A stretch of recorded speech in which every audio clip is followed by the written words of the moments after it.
ধরুন আপনি একটা সুন্দর বাড়ি তৈরি করেছেন। নতুন রং করা দেওয়াল, চকচকে টাইলস, বড় জানালা, নরম সোফা, সবই একদম ঝকঝকে।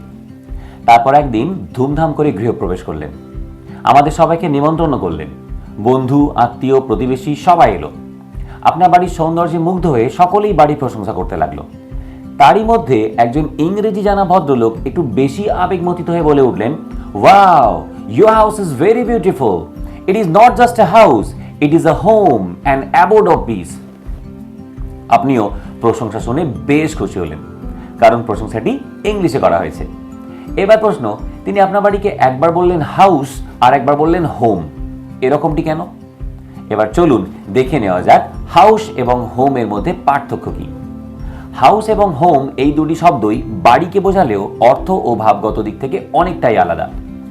হাউস মানে হলো একটি ভবন বা ঘর, যেটা ইট, কাঠ, লোহা, সিমেন্ট ইত্যাদি উপকরণ দিয়ে তৈরি হয়। এটা কেবল একটা ফিজিক্যাল স্ট্রাকচার, অর্থাৎ চোখে দেখা যায় এবং স্পর্শ করা যায় এমন একটি স্থাপনা। যেমন দিস ইজ মাই হাউস, এটা আমার বাড়ি। এখানে শুধু ভবন অর্থাৎ বাড়ির কাঠামোটিকে বোঝানো হয়েছে। কিন্তু হোম শব্দটার মধ্যে শুধু ঘরের ধারণা নয়, আছে মায়া, ভালোবাসা, সম্পর্ক আর আবেগ। হোম মানে সেই জায়গা যেখানে আমরা নিরাপদ বোধ করি, শান্তি পাই, ভালোবাসা ও আপনজনের উষ্ণতা অনুভব করি। যেমন দিস ইজ মাই হোম, অর্থাৎ এটাই আমার গৃহ। এখানে শুধু ভবন নয়, আপনজন আর অনুভূতির স্থান বোঝানো হয়েছে। একজন মানুষের হয়তো একটা বড় হাউস থাকতে পারে, কিন্তু যদি সেখানে ভালোবাসা না থাকে তাহলে সেটা কখনো হোম হতে পারে না। আবার ছোট্ট একটা হাউসও হতে পারে একটি সুন্দর হোম, যদি সেখানে ভালোবাসা ও একতার মেলবন্ধন থাকে।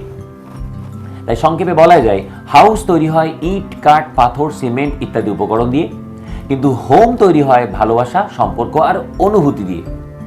চলুন আমরা সবাই আমাদের ভালোবাসা, স্নেহ, মায়া, মমতা সবকিছুর একটু একটু করে নির্যাস মিশিয়ে আমাদের হাউসগুলোকেও হোম করে তুলি।